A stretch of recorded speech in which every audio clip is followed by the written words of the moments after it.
Welcome to Blaze News, the mandate day 10. I'm Jill Savage. Tonight on the agenda, the Senate Finance Committee voted along party lines to forward the nomination of RFK Jr. for Health Secretary to the full Senate. And the Senate Intelligence Committee approved Tulsi Gabbard's nomination to be Trump's Director of National Intelligence with a vote of 9-8. The trade wars with Mexico and Canada are paused for 30 days, but China just hit back. In response to Trump's 10% tariff on Chinese imports, China will add a 15% tariff on coal, liquefied natural gas, and a 10% higher duty on crude oil, agricultural machinery, and some cars, starting on February 10th. White House Press Secretary Caroline Leavitt said that the administration is undeterred when American lives are at stake. The president made it very clear with the 10% tariff on China that he is not going to allow China to continue to source and distribute deadly fentanyl into our country. That was the reason for this tariff. It was a retaliatory tariff on China for the last 4 years of their unprecedented distribution of fentanyl into our nation's borders. So when that call happens, we will provide a readout like we always do. The White House is reportedly preparing an executive order to abolish the Department of Education, which would fulfill a Trump campaign promise. We're going to end education coming out of Washington, D.C. We're going to close it up, all those buildings all over the place, and you have people that in many cases hate our children. We're going to send it all back to the states. But can the president just do this without congressional approval? We know that Congressman Thomas Massie has already introduced legislation to do so. And the White House also announced that the first deportation flight to Guantanamo Bay took place earlier today. And I can also confirm that today, the first flights from the United States to Guantanamo Bay with illegal migrants are underway. Everything is happening. Let's go ahead and bring in Matthew Peterson, editor-in-chief of Blaze News. So, MP, we talk about the Department of Education, and, my Ronald Reagan loving heart here is like, he's the best, he's the GOAT. And then you look at Donald Trump, who might actually come through and do this. Both men said they were going to do it. One of them might actually do it. This is definitely the most serious moment we've seen so far, right? Since going all the way back to that time in the early 80s, 1978, I believe, was the genesis of the Department of Education. Every year since then, test scores have gone down, and basically education has become more and more disastrous in this country. You can't really find an achievement, right? A notable achievement the Department of Education is actually responsible for. So this is a symbol for a lot of conservatives like yourself. Now, can Trump do this, right? That's the question. It looks like we can all just do things. That's the spirit of the day. And he can, and the executive order is a good first step, but it's not the last step, because ultimately he will need to change legislation, I believe, in order to get rid of the Department of Education. It'd be very hard, really impossible, I think, to do otherwise. But with an executive order like this, there's certainly a lot you could do to basically tell the department to shut down. You could say, we don't believe this should exist. We don't want this to exist. I am the executive. I'm in control. And so, there's a number of steps you could take in a potential EO to say, we're going to put it on the journey to shutting down. Now, that being said, I think one of the most important parts of this is just signaling to everyone, we're not joking around. Congress, I want you to end the Department of Education. Yeah, and we're seeing that right now with Trump. I like that he's leading with the executive orders, and then Congress is coming back and saying, okay, we're going to have your back. Thomas Massie with the Department of Education, okay, that's already filed. Corey Mills has the DEI stuff to get out of the federal agencies. Trump's already issued an executive order for that, but now there's legislation there for Congress to come through. So I'm totally fine if Trump wants to lead and say, okay, let's just get a head start on this with an executive order, knowing that Congress might actually do something. Yeah, so it's important for this. It's like the first step in order to get Congress to actually do something. And that the way that he's putting out the executive orders is also rhetorically very powerful, right? He wants to be on Fox. He wants to sign them and then talk about them. It's sort of an amazing new media landscape that we live in there that no one's talking about. He's explaining to the American people, right, in a way, this is what you hired me to do. Here's what I'm doing. This is why I'm doing it. That's really important because that transforms public opinion. It galvanizes it. It focuses public opinion. And the MAGA movement, MAGA Maha is strong, and he has this power. It's very smart to use the EOs to sort of focus that and say, we're going to take the first steps, and then you put it in Congress's hands. Now, that being said, the empire will strike back here. Getting rid of all this stuff and, kind of waving the sword around and slicing and dicing now is fantastic. What needs to happen, we need to push even harder and do even more of it. But they will come back to Congress quietly, right, and try to thwart all of this. Because to really get rid of a lot of these things, root and branch, you are going to need legislation. And Trump's nominees get one step closer today with RFK Jr. and Tulsi Gabbard making it out of their committees. What are your takes? We saw some close votes today for both of them. Look, yes, but the big picture here, the big story here is that this is monumental. I mean, the big story here is that these are two controversial picks, even, in the year of our Lord 2025. These are two picks that you would have thought would be impossible to get confirmed. The biggest insider talk that I heard for months, after the election and even before the election when it appeared Trump was going to win. Oh, well, so-and-so won't be able to get confirmed. Well, they'd be impossible to confirm. They'd be impossible to confirm. Everyone was wrong about all of that. Because they didn't realize that, that Trump would win by such margins, right? That the Republicans would win in this prominent way. But also because they didn't realize that meant everything has changed. It is really a sea change. It really is a revolution. And there was no way in the end that they weren't all just going to be confirmed. People were just going to lie down. Because how are you going to stand up in this environment and pretend you live in the old days that are now done? I mean, the post-World War II era is over. The 21st century has begun in 2025. And so, if you're a senator, even if you are decrepit, you don't really know what's going on in the real world or whatever, you still have a political sense and realize, if I vote against these nominees, I'm going to have to face Nicole Shanahan and her $1 billion and all her friends and all those kinds of people. And I'm going to have to deal with all of MAGA. And then I'm going to have to deal with this new MAGA thing. Elon Musk has a big pack, and they're all going to come after me. Who's on my side? Right? Not the Democratic Party, which lies in ruins. So, they were scared straight. We'll have more with Chris Bedford later on this, and I can't wait to break it down with him. But when we come back, Daniel Horowitz, he hasn't been on the show for quite some time. I'm excited to get to him because can free speech justify asylum in the United States? Horowitz will break it all down next.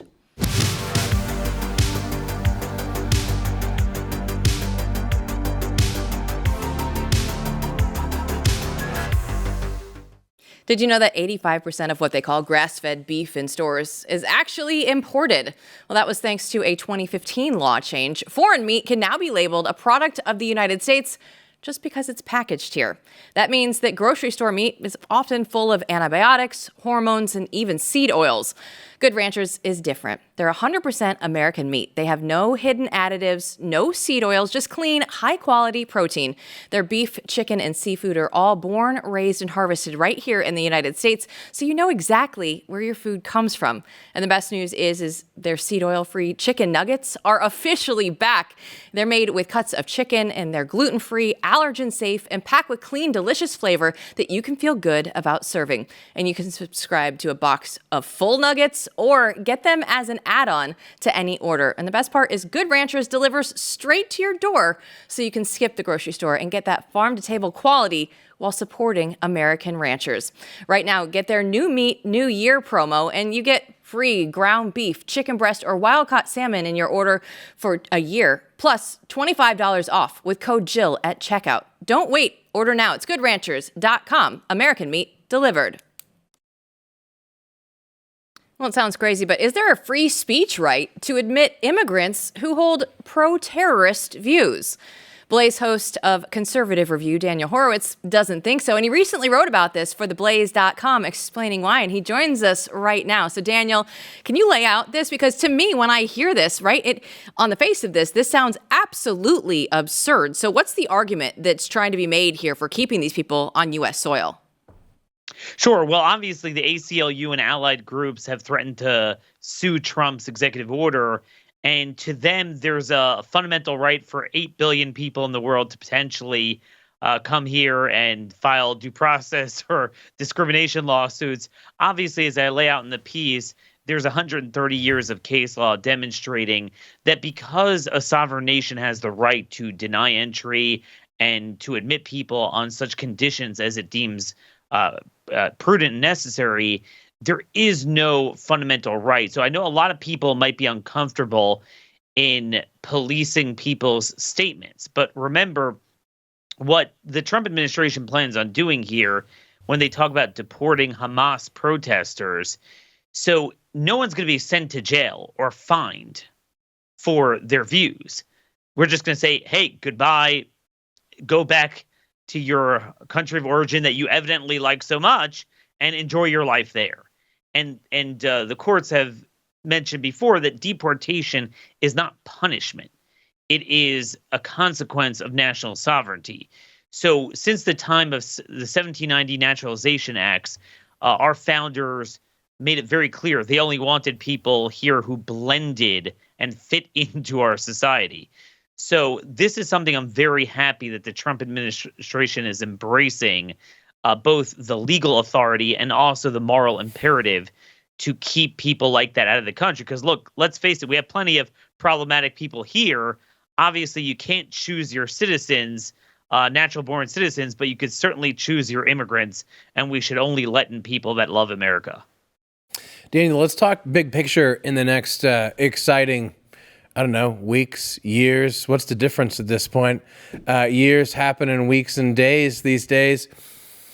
Let's look at the big picture, though, what's going to happen in terms of deportation. So we're off to the races. We've started, but it really has only been 10 days, believe it or not. So how do you assess what's been done so far, and how's it looking to you as to how this is going to play out in the future over the next year, say? Sure. So, look, first 10 days, I couldn't have done better. All of the assets are being put into place. The legal authorities are being utilized. Believe it or not, the immigration laws are actually good. The INA, just like it has the law I cite there, that anyone who espouses terrorism is thrown out if they're not a citizen. They're inadmissible. Okay, not just works with terrorists, but espouses terrorism, convinces others to, support terrorism. These people are inadmissible. We have good laws. We've never followed them. So they are being followed, and this is a good change. But I do want to caution people that we've been here before. 2017, illegal immigration pretty much slowed to a trickle. It was the lowest numbers, I believe, since 1969, and it looks like we're headed for that again. The other side's going to have an answer. They're going to have the courts. They're going to have caravans. Now we're starting to see these spontaneous protests. So that's really where you're going to want to see sustained follow through. And I think what's important now is that we don't just limit it to a small subset of criminal aliens. That's a good starting point. Obviously, you're going to want to prioritize someone who's a bad actor in their own right. But if the left brings in 10 million people under their watch and we come in and only deport criminal aliens, this is how you have over the course of 10 to 20 years. You asked about a long-term trend where we're not winning, they're winning. So I think you're going to need to see that. And yes, you are going to have to see legal immigration reforms. A lot of this is going to require Congress, but a lot of this Trump could do at least temporarily. He could do 212F, shut off immigration from undesirable places, from places saturated with terrorism. As I note there, they should start checking social media. Of any visa applicant from these countries, we've seen before that they have postings supporting Osama bin Laden and things like that. We absolutely shouldn't be letting them in. So I think we're off to a really good start. But we got to keep the momentum. Well, Daniel, I want to talk to you about the cultural implications. And everything seems different now because we have celebrities like Selena Gomez that were out there crying on video. And, a decade ago, she would have had that video up and people would have been praising her forever. Well, she had to delete that. And now it feels like the mood of the country is in such a different place when it comes to these deportations. What have you seen? Jill, that's a trenchant observation because that's the key. I've covered this issue for 20 years, since the 2006 amnesty fight under Bush. And I could tell you there has never been a case where you can't be far enough to the right like you have today. The Overton window is huge, which is why we really shouldn't just accept better than Biden or better than a typical Republican. We got to go for the glory and end illegal immigration once and for all, and end, problematic legal immigration as well. We only get one shot at this. This is a once in a lifetime, mandate. And that's why, again, it's got to be all illegal immigrants. It's got to be cutting off all the mandates. It's got to be using the military properly at the border, not just as a supportive role, but as a military operation. You're seeing this fight play out in Florida, where it's pretty transparent. The legislature is telling DeSantis they don't want him to get the authorities to actually work with ICE to deport every illegal. They only want to deport the ones in jail currently. That when you cut through all the rhetoric there, that's really what the fight is over. And I'm just going to warn you, Jill, we're finding this all over the place throughout the country in state legislatures. And I think it's going to reverberate in Congress, although they won't publicly admit it. Most elected Republicans only want to get rid of those that have, real juicy rap sheets. And they're not concerned about the cultural aspect, the numbers, and the other concerns. So that is something that we have to be vigilant for. Republicans sort of, receding in the background, but have they really changed their values? I'm not convinced of that, but I can tell you the people definitely want action on this, and we need to utilize the mandate to its fullest. Yeah, amen to that. I mean, the interesting thing is, Daniel, that as you say, the people have changed. The people are there. They want to see mass deportations, which is a word that could be applied to what Bill Clinton did, among others, these days.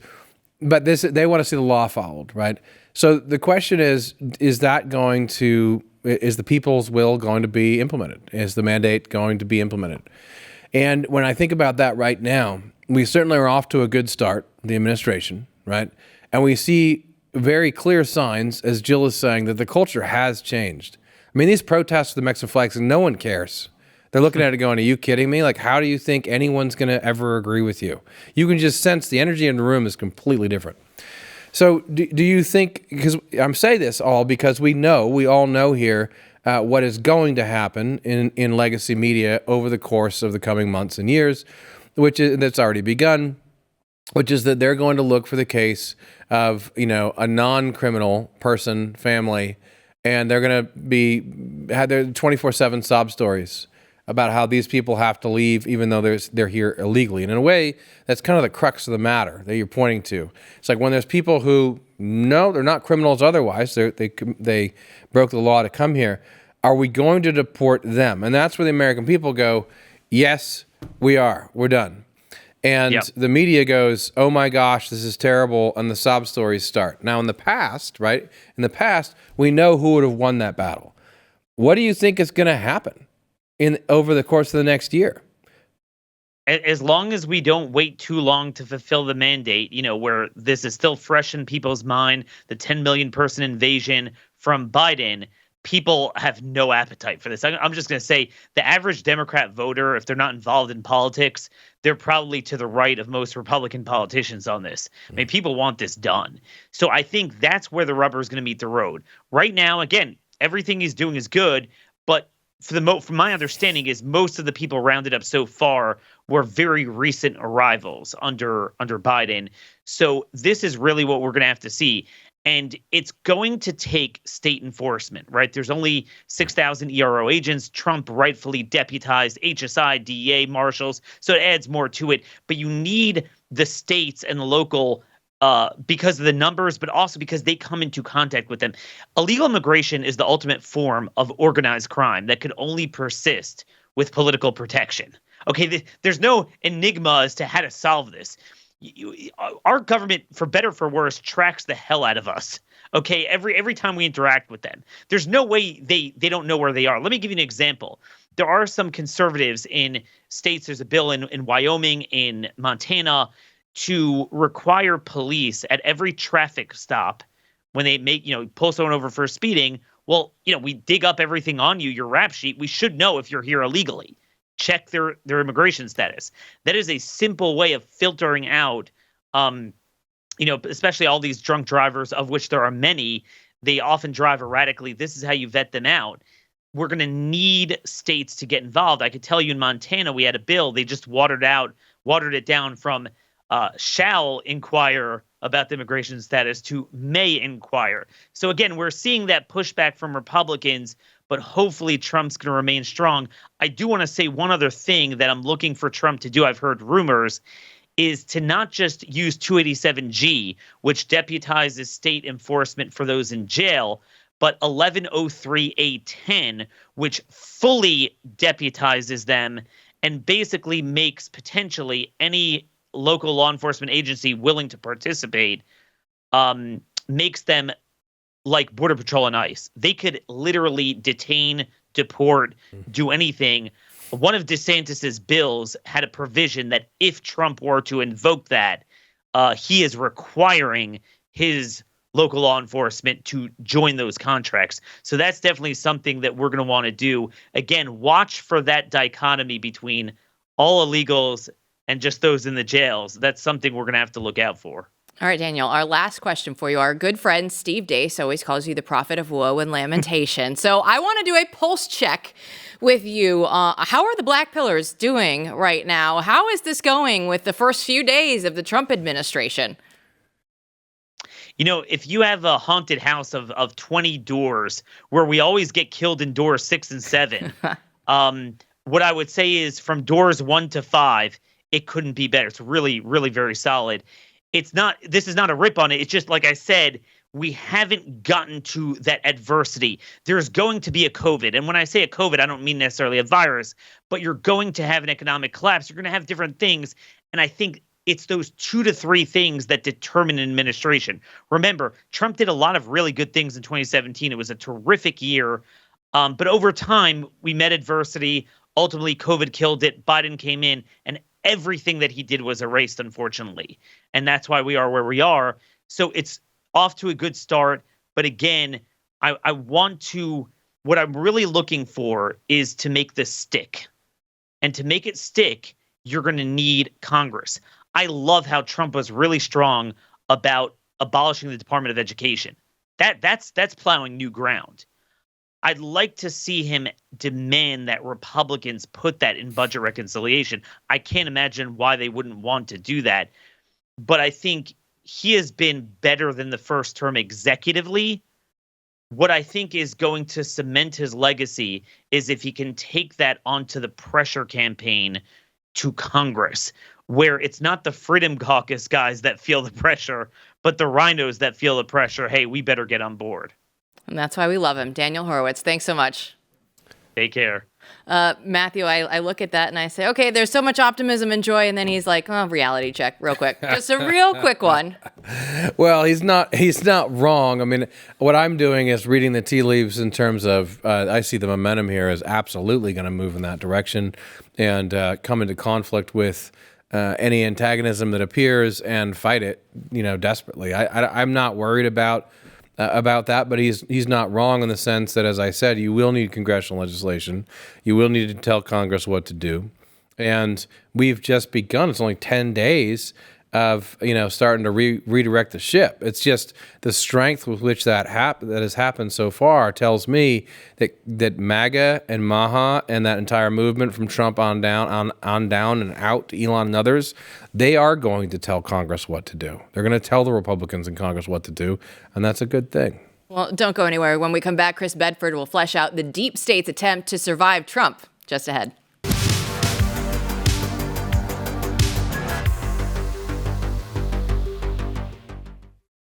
Well, as we mentioned earlier, Trump's nominations of Tulsi Gabbard and RFK Jr. both got the green light to go to the full Senate vote today. So here to break it all down for us is Blaze News senior politics editor Chris Bedford. So Bedford, these were some close votes today. How did they both make it out of their respective committees? With some last minute deals, some last minute pressure, some last minute threats, essentially, and some last minute wrangling, the kind of classic Washington style. And I'll get into that more in depth tomorrow to go through the Beltway brief, because I'm currently finishing a piece, kind of laying out all aspects of this. But these nominees went into this week in trouble. They were unsure. When we were watching the first hearing, RFK's hearing, we didn't know until the moment the chairman, Cassidy, voted yes, which way he was going to vote. And at that time, immediately, his account sent out a tweet explaining it, all these different concessions that he claims to have been able to pull off from RFK. There's a lot of coping and a lot of seething that he then immediately went down to the Senate floor to explain himself how basically Cassidy thinks that he's now in charge of Health and Human Services, not RFK, and he's going to oversee every aspect of this. We're going to make sure that there's no question of any of the medical science. It's really honestly shocking to see. But the point is he got through. And then just a little short while later, I think the pressure had been building and building on Young from Indiana. Over the weekend, you'd seen Susan Collins, who was on the fence, confirm that she was going to vote for Tulsi Gabbard. That basically meant that even though they had, even though they had fought to ridiculously and preposterously keep their vote a secret, if she lost by one vote, everyone would know who it was. It wasn't Collins. She said she was going to vote that way. So now the pressure was suddenly on Young, and you saw him shift. And shortly after RFK went through, he sent out a tweet saying that he's been satisfied. He's happy with her answers. He's happy with the way things are going, and he's going to confirm. So we weren't allowed in that hearing. Some Intel likes to keep things secret, but they're also extremely self-important. So their secretiveness extends apparently to how they vote. It's preposterous, but that's what they did. And Tulsi Gabbard came through, and now she's headed to the floor. And not everything is locked up for her on the floor, but which votes are going to go against her? McConnell will probably go against her. Murkowski might go against her. But both nominations are now set to pass. And Donald Trump's cabinet basically just has a few short pieces left before it comes together. Chris, Axios is reporting that Democrats are planning to delay all of Trump's nominees because it's really retaliation for his plans to axe USAID. Is this real? Is this something they can do and are going to do? They've basically already been doing it. Mm-hmm. So there's not really that much that they're adding. They've been dragging everything out through floor time, which is a fine tactic. Republicans do that all the time. Mm-hmm. So now they're claiming that they're going to block the Department of State. I think that's strange messaging. When you say you're going to block America's diplomatic arm from being confirmed because we're not giving enough money to Nigeria, it's very blatant what the Democrats are standing for here, which is money for foreigners, not representation for the United States. Strange political play, but I guess that they want to do something. But they're already keeping things going as long as they can, the 30-hour window. So now they're just going to add a strenuous objection, I guess, to that window. At that point, it's going to come back on Senate Majority Leader John Thune. And what's he going to do?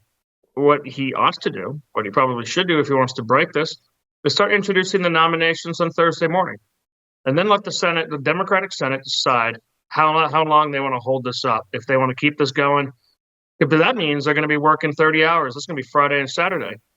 I mean, in D.C., literally playing hardball can often mean just getting people to work on weekends. It's kind of shocking that it actually does force people to cave. It's considered insane. It's considered inhumane.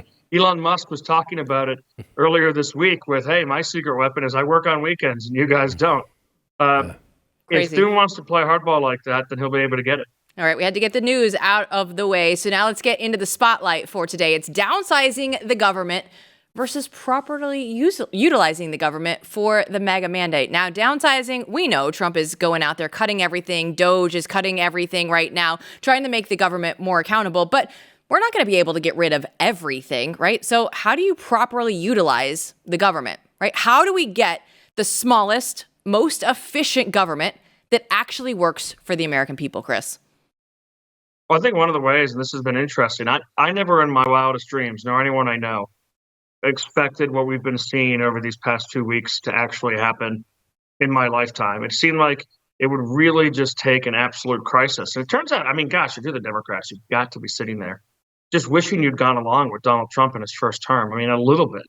Like you didn't have to go along with him, but you also didn't have to try and put him in prison. You didn't have to try to do everything you can to rig every system in American government to getting you out of office and then try to shoot you.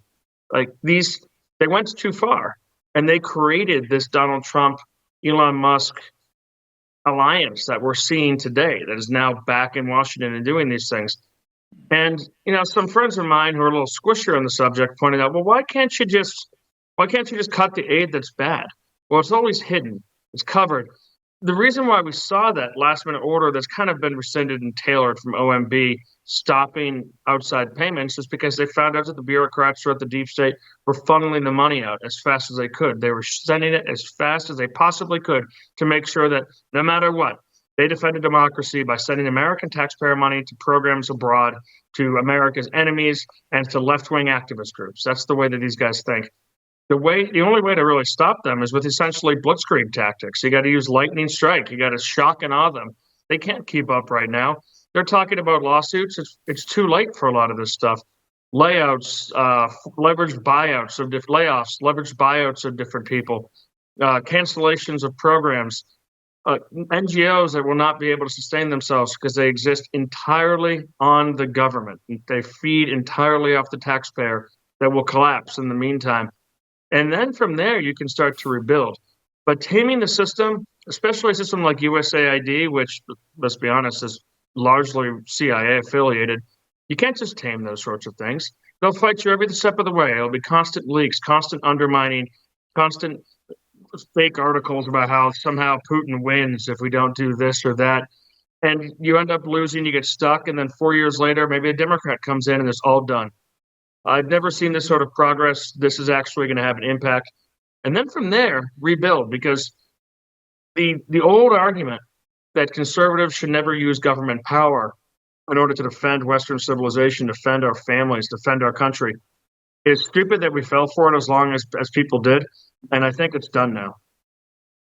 Yeah, that's your lips to God's ears. It's happening. May it continue to happen. Let's see more of it. We love it. We love it. But there is I think there's increasingly in the coming months and maybe even years, we're going to see this debate pop up because justifiably, what seemed impossible is the most important thing. What seemed impossible was you can't really get rid of anything in Washington ever. So if you can get rid of stuff, fantastic, right? We should be doing that as much as possible. But as you point out at the end, using power is still, that is what governing is. Governing isn't getting rid of the size of government and diminishing it. Governing is actually the wielding of power for the sake of the common good of all, for the good of the country. And so we want both. We know that this thing is bloated. We know there's a lot of evil. We know there's a lot of stuff, departments that really just have to go. You can't really salvage them. And so this is interesting for our audience to think about, I think, as we move forward. Where do you just slash and burn, and where do you what should some of these organizations be doing? So, for instance, probably most people don't want to get rid of the FBI completely. That might be a good idea, right? It might not. But we have to talk about what the purpose of that thing is. Let me throw an example out that I've been thinking about lately, that maybe you could go either way on. That we could chat about, and that's take something that isn't really necessary but could do some cool stuff. So take like the artsy fartsy stuff that the federal government does, right? Which the right doesn't care about. So we had someone on here talking about the National Endowment for the Arts, right? Most of us know them as something that Justin Shubo. Yes, Justin Shubo's on talking about that and what could be done to promote the civic architecture in a good way, et cetera. But for most of its history, right, let's be honest, the NEA is most famous for Piss Christ and a number of blasphemous and terrible art from over the decades. Okay, so NEA. NEH, same thing, National Endowment for the Humanities. What are they doing? I mean, it's probably like basket weaving and diversity, I don't know. But they're not doing the interesting stuff. And you have the Librarian of Congress. You have a lot of posts, in other words, that have to do with America's history, with promoting beauty and knowledge. And I could see an argument that goes either way, right? This is why I bring it up. We could say, look, a lot of this stuff is supposed to use some garbage, just get rid of it. And then you could see something like Justin was saying, like, well, hey, we need to institute an agenda that's actually about truth, goodness, and beauty. I think he's right on that completely. because especially with these sorts of organizations, unlike USAID and others, they can be rebuilt fairly quickly. The next president could just start spending money out. And people who care about Western civilization ought to build structures that help conserve it, ought to fund art that helps conserve it. Justin Trudeau has worked a lot on expanding that to include Penn Station and the rebuild. I mean, Penn Station was one of the most beautiful pieces of architecture in the United States. You could fit Grand Central Station into its main lobby, and it was turned into what is frankly one of the ugliest structures in the United States, where you want to walk through it is to have sewage leaked on you and to look out in some kind of Mad Max dystopian idea of what America has become. Things like that should be lasting icons to what the United States and the West represent. Civic architecture, just the way that brutalism makes us look down to the ground and think that we're just ants, that we're just part of some kind of machine, that there's nothing that rises us up. Beautiful sculptures, beautiful public monuments. I wish the Eisenhower Memorial had been fixed. People worked on that pretty hard. These sorts of things lift the eyes up, ennoble the human spirit, remind us that there's something that we are fighting for, that there's life after death, that we're part of a civilization that extends before us and, God willing, will extend after us, that we're a link in that chain, and that this is something that should be valued. That government work even is something that ought to be noble and taken care of. The FBI headquarters, absolutely demolish the J. Edgar Hoover building and build something beautiful and classical in its stead. And when the American people, I think, are reminded, because they don't like it, everyone prefers it, vastly prefer it. And we've been tricked. I think COVID's kind of finally changed this. And to letting the experts tell us that we're just ignorant, we're stupid, we need to read up some more. We don't realize that this ugly stuff is actually great. People aren't buying that anymore. So if you start to really build beautiful things, I think the people will follow.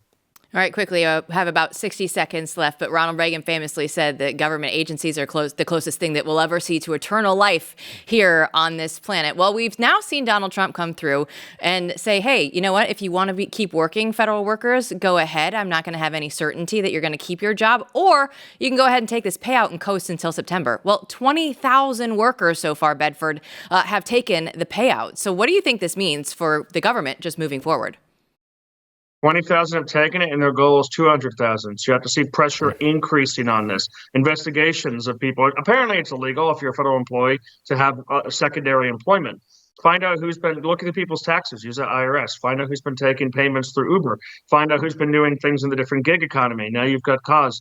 Keep on pushing. There needs to be a higher rate of attrition and turnover. And honestly, I live here in D.C. I'm right, crash the housing market. Let's see. There's no reason why a 1970s 3-bedroom house with 3 bathrooms that's a ranch should be $850,000 half an hour outside of D.C. But it is because of this insane government largesse that we exist in. That taking a big step to that and then asking permission later, that's what separates this from any previous Republican admin and makes it a lot more in line with using power, what we saw from Barack Obama and Joe Biden. I love it. Today we get the DC housing prices. Yesterday we got all the DC traffic patterns from Bedford. He is our DC insider. Absolutely. And who knew that we were going to get all this information too? Thanks so much, Bedford. See you tomorrow. All right. When we come back, AOC says that Elon Musk shouldn't be involved with the government. We'll have what you think after this.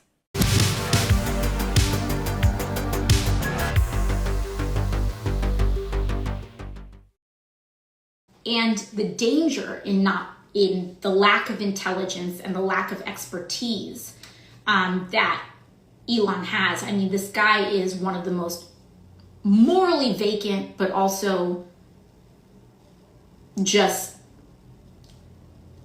least knowledgeable about these systems that we really know of. You know, I think she just wants to date Elon. That's usually how these things go. Elon is the talk of the town right now. So for the question on X today for you guys, I asked you if Elon Musk should be involved in the government. And there were a ton of responses. Let's go to our good friend and coworker, Steve Deace, first. Steve says that there is no Trump presidency 2.0 without Elon Musk. He said he's Gutenberg to Trump's Luther. And Trump openly campaigned on deploying Musk in precisely the manner he has been. So I have no idea how anyone who voted for Trump could therefore claim that they didn't vote for this, MP. I mean, it was part of, I mean, it was such an integral part of the campaign. Elon Musk saying he supported Trump, right, right after the assassination attempt. And Musk's trajectory since then, this is exactly the sort of thing you want. This is exactly the sort of, this shouldn't even be like controversial anyway whatsoever. This is what old school conservatives want, what Musk is doing. And what he's doing is way less than many a billionaire and tech oligarch has already done for other Democratic presidents. I love it because Elon actually updated his bio on X as well. It says White House tech support. Now, if you're paying attention, that's what it is. TMM replied that everybody who followed DJT's campaign knew that Elon Musk / Doge were part of the plan to get rid of government waste. No one should be surprised or they are just feigning ignorance. Dems were okay with unelected bureaucrats like Fauci, who harmed many people, and others ruining the nation's economy. Yeah, I mean, this is this is exactly right. No one had a problem with actually egregious stuff in the past. And as Trump said the other day, Musk, there are rules. He can't just go in and do whatever he wants. He's not just bebopping around doing whatever he wants. They're aware of what he's doing. But, who else would you rather have? And where else would you rather be than right here, right now? But who else would you rather have than Elon Musk assisting with this stuff and his super genius boys, setting up shop? I mean, it's perfect. It's great. They're the best friends that anyone could ever have. Ronnie Baby also wrote in and said, we've known about the idea of Doge since August of last year. We definitely voted for this. Yes. I mean, Doge was part of the appeal, right? I mean, this has been happening in real time, like basically up in the sky in front of everyone in spectacular form, and it's why Trump won. So I do think that the most powerful sort of mid-wit professional managerial class like meme is going to be Elon is an unelected official and he's an oligarch and he's in there doing this and we should arrest him. And a lot of the Reddit threads out there and, the sort of the ire of the angry elves, as you call them right now, they're all angry at Elon now, not Trump, right? They moved on. Like, Elon needs to be put in jail, not Donald Trump anymore. Elon needs to go to jail. So that's fine. Like, they're definitely going to take this tack and they're going to do more and more with it as time goes on. He has to watch his back in a variety of ways. Because their anger will build. Once the shock is over, like, they will come after him for real. They want him in jail. But I just don't feel like it really has legs in terms of popular opinion, because everyone's like, Elon Musk is kind of cool and he's doing some good stuff. What are you complaining about? Yeah. Well, we had Steve Deace's reaction earlier. I remember going on a Deace group a few months ago, and they were just asking some of the biggest cabinet picks for Trump and all the nominees that he had, and we list them 1 through 5. And I know that Doge actually lives in OMB, but I was saying that's the one that had me the most excited about anything. I said I could go on and talk about it for a 4-hour show, and look here we are now, just continuing to talk about Doge, and I couldn't be happier because Peterson, I know as you're going to get to here with your closing lesson, the winning just keeps happening right now. Yes, it certainly does. And think about just the brilliance of the moves that have been made so far. And from different angles, I know a little bit of something behind the scenes about this, but this was purposely chosen. So to go after USAID, which is an awful thing, a mess of worms and worse, as Musk alluded to recently. That was perfect because it shows people, it educates people, right, what's wrong. And then to go right to the root and branch of where the spigot is, classic Elon move, anyone who really wants to do something, that also is brilliant. In any event, all of these things are leading to the destruction of edifices and organizations and ideas that have been really plaguing American society for some time. And so we're going to destroy those things. And what you see now is the battle to topple these corrupt institutions, to take away all this corrupt money from these politicians, and really to beat back against oppressive forces that have been there forever. And there's great joy in just that. I'm all about that. I'm all about Samson, in the temple. The last thing in the Bible that Samson does is he just knocks the temple down so he kills all the bad guys. That's enough, right? I mean, that's enough. But it's not going to be enough in terms of the MAGA Maha movement and what happens next. The reason that this movement is so successful is because that Donald Trump, recognized the need, unlike many on the right, to paint a picture of a future that's better than the past, to talk about instituting a golden age, right? To talk about the spirit of the frontier and how that's needed in America again, because we can't take for granted that things are just fine if we get rid of the crazy people and push back against them. Things are not fine. There's not a clear American way of life that is healthy, hence the need to make America healthy again in body, mind, and spirit right now. You can talk about the American dream, but the American dream has been so beat up, there's a lot of younger people who don't know what the hell you're talking about and what it is. So my point to you all tonight is that we need to paint a clear picture of the future we want. After we defeat these institutions, after we smash down these idols, the question is, what does an American way of life worthy of the name mean in the 21st century? That's the spirit of the frontier that we need to call forth, because the frontier is where you define what the way of life should be, and you rebuild civilization. And that is what we are going to begin to do in these next 4 years. But we need to keep our eye on the prize, and that is, how should we live? How should we live? How can we remake our lives in a way that's going to be beneficial for us, our children, and everyone else? And it's important to do that while the winning streak is continuing, right? As Daniel Horowitz was saying, doors 1 through 5 are great. You're eventually going to get to doors 6 and 7. And you will have some trouble that will come our way. I love J.D. Vance. He said about the pace today, he was saying, this is the new normal that we have right now. Expect rapid fire, breakneck pace to continue full force for all 4 years. Now, I would love to see that. If there's any administration right now out there that could, it would be this one. I hope that continues. I don't know that the winning is going to continue as hard as it is right now, to Daniel's point, right? Doors 6 and 7 are going to be looming out there, but take the wins as you can get them. Yeah, so you have to, the momentum, we have to push as hard as possible on the momentum. And that's what's so great after 10 days, I said earlier, 10 working days, 10 days of the mandate since this started, but 2 weeks of this administration. There's a long ways to go, but the momentum, you have to keep pushing. And my point is that when that opposition occurs, what's going to overcome it is if it becomes clearer and clearer of the kind of thing that we're saying we ought to be fighting for. What are we fighting for? What does that look like? And people know this is more than just being against, wasteful spending and all, against bad things. This is about being for good things that, by the way, we all can have. We don't have to live this way, right? And the more we show people, you don't have to live this way. This is the way we're going to live, and we can do that now. It's going to make it a lot easier to overcome those obstacles, and it will bind this movement together in a way that makes sure it lasts for a long time. We talk about the working days, but Trump's working there on weekends. He's bringing everybody down to Mar-a-Lago. The parties are continuing. He's still meeting, with the House, and now this weekend it's going to be the Senate. So the winning is going to continue, and we'll be back to break it all down tomorrow night.